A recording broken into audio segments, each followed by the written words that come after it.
We're getting reports there's been a major security incident involving Israeli soldiers on the border with Lebanon.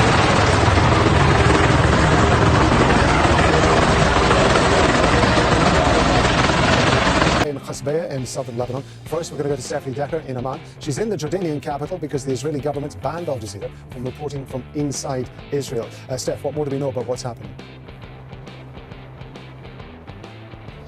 Well, we're slowly getting a clearer picture at the moment.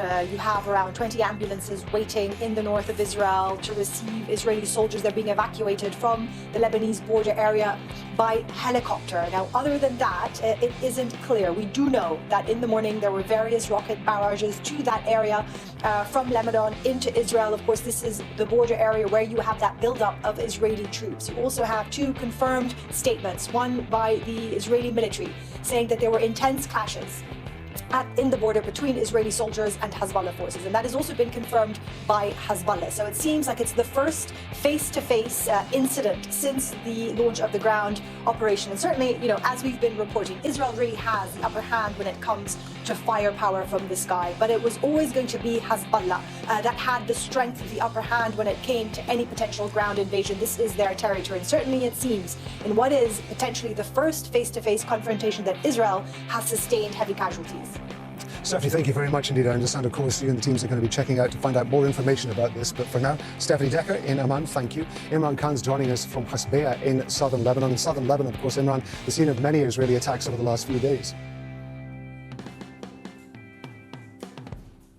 That's absolutely right, and in the distance we are still hearing artillery shelling and outgoing Hezbollah rockets. Now, Edessa is where Hezbollah say that they repelled Israeli troops. Now, Edessa is about 10 kilometers from here. It's very interesting because when the Israelis announced their ground invasion, they bombed 3 key areas to make way for that ground invasion, that ground offensive.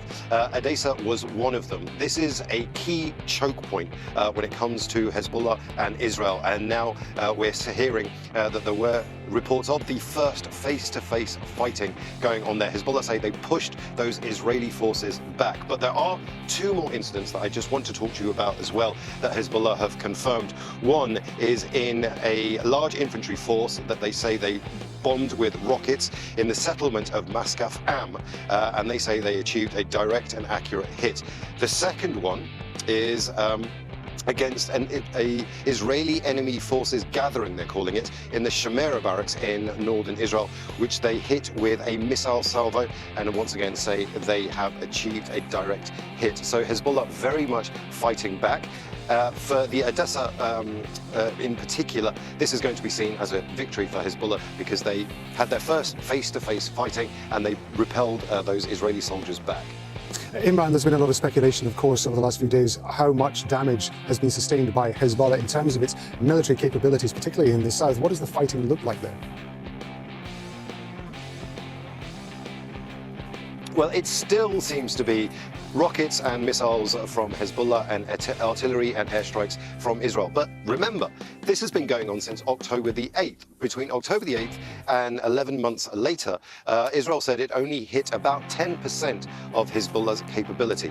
Then we had that intense escalation. We don't know, there is no Israeli estimates as to how much damage that they've done.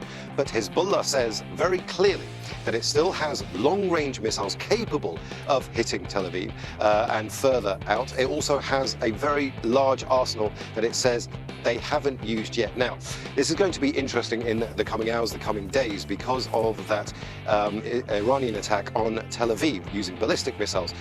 There is some talk amongst military analysts here in Lebanon that this might well encourage Hezbollah to strike at Tel Aviv itself. Imran, thank you very much indeed. That's Imran Khan talking to us.